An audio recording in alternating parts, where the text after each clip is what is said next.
this past 3 months. It's time I felt to go back to building some radio controlled cars rather than trucks. And in this regard, I've been sitting on this Tamiya XV01 chassis for some time. The thought of building a very scale rally car, which I can drive on the dirt, appeals to me, and especially if I can detail it out nicely. But in this specific case, I'm not looking to use the body shell that comes with this car. Instead, I've got a couple of other classic body shells, whether it's going to be the old Datsun Fair Lady or an old Porsche 911. This chassis has been sitting around for a while. I've bought quite a few hop-up parts for it, and the intention is just to build this thing up. Once I've built it up and I've seen the actual dimensions of it, to then see what sort of body shell I can fit on it. I've got actually a couple of Tamiya shells at the moment. They are all Lexan shells. The idea will be to paint these shells, make them look far more detailed, a full interior, or at least a full Tamiya interior, of which I've got the actual interior here. So you can see this will go in there. It's got the driver figures, it's got the heads. It'll be nicely detailed. Maybe add some lighting to it as well. And we'll start this build now. As I progress, as with my other videos, I will keep on taking videos to show where we are and what needs to be done and what still remains outstanding. So let's get started. I've not built a Tamiya kit for a very long time, and I got to admit, in the old days I remember them being a fantastic build. Easy to build, clear instructions. The funny thing is, over time I've got used to just not following instructions, and now given that I'm building a kit which I don't understand for the first time, or I've not built something similar of in the past, it's going to be a bit of a pain, but let's get to it. Lots of instructions, lots of little bags with pieces, and lots of cutting of bits off the sprue. Let's see how we go. So I've started on the XV01 build, and the build is not quite as perfect as I had imagined or remembered Tamiya kits being. First thing is, whilst the instructions are still very clear, the quality of the products are generally very good. The reality is that in terms of packaging, in terms of how the kit has been put together, is not as logical as you'd hope. For example, you're constantly searching for parts on different plastic sprues, and that's an absolute nightmare.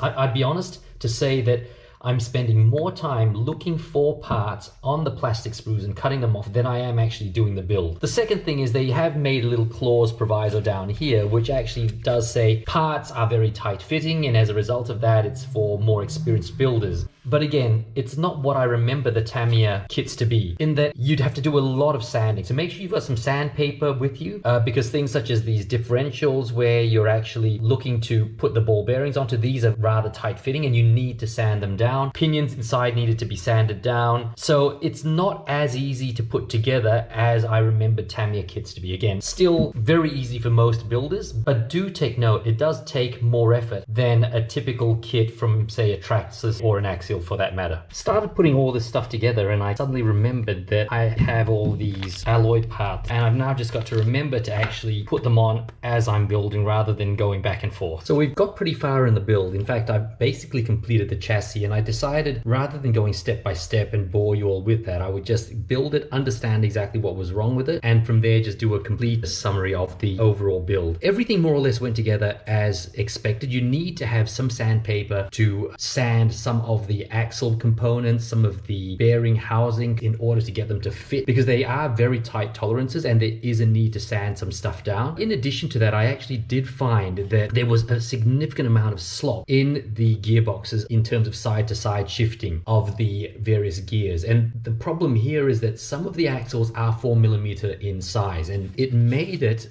quite hard as I just don't have those shims. So I will be shimming those out properly in due course. Other than that, the build went together quite well. I did add a slipper clutch, and you can see right now I do not have the pinion in place, and that is because the slipper clutch uses standard 48 pitch gears, whilst the Tamiya pinion that comes with the kit is not of a standard 48 pitch. So I've got to get the proper pitch for that, otherwise we'll wear that spur down. Other than that, I've added 6mm spacers onto the wheels to make them push out further. We've also added electronics a Saver servo, which is a high torque servo that I used on crawlers before, which I liked, and should work perfectly well for this specific car. I've also not used a servo saver, but rather used a direct servo horn just to increase the responsiveness of the steering. We will probably cover these areas up in the end. I'm using a standard Tamiya ESC, my Futaba radio as always, and there is a 540 standard motor that's sitting out the front. And again,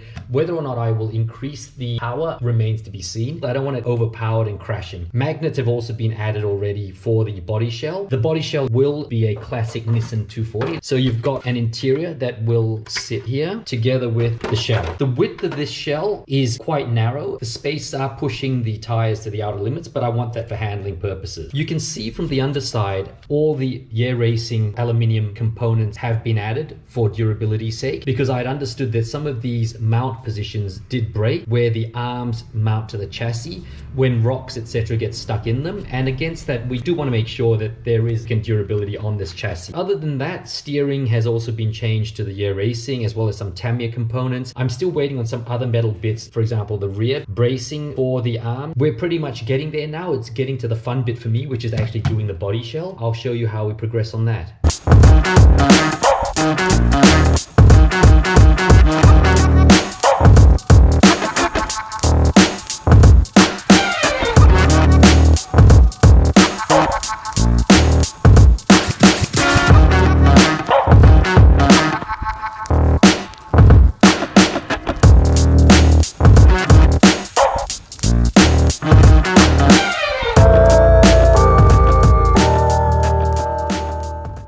So as you can see, we've pretty much completed the basic car now.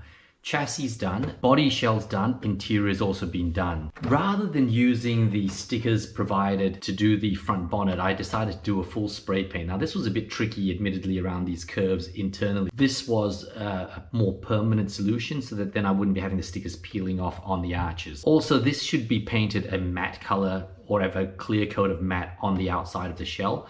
For the moment, I'm leaving it shiny. We'll decide later on I may spray the bonnet part with a clear coat just on the top. The windows were cut out on the tinting portion so that it would allow for easier visibility of the internals.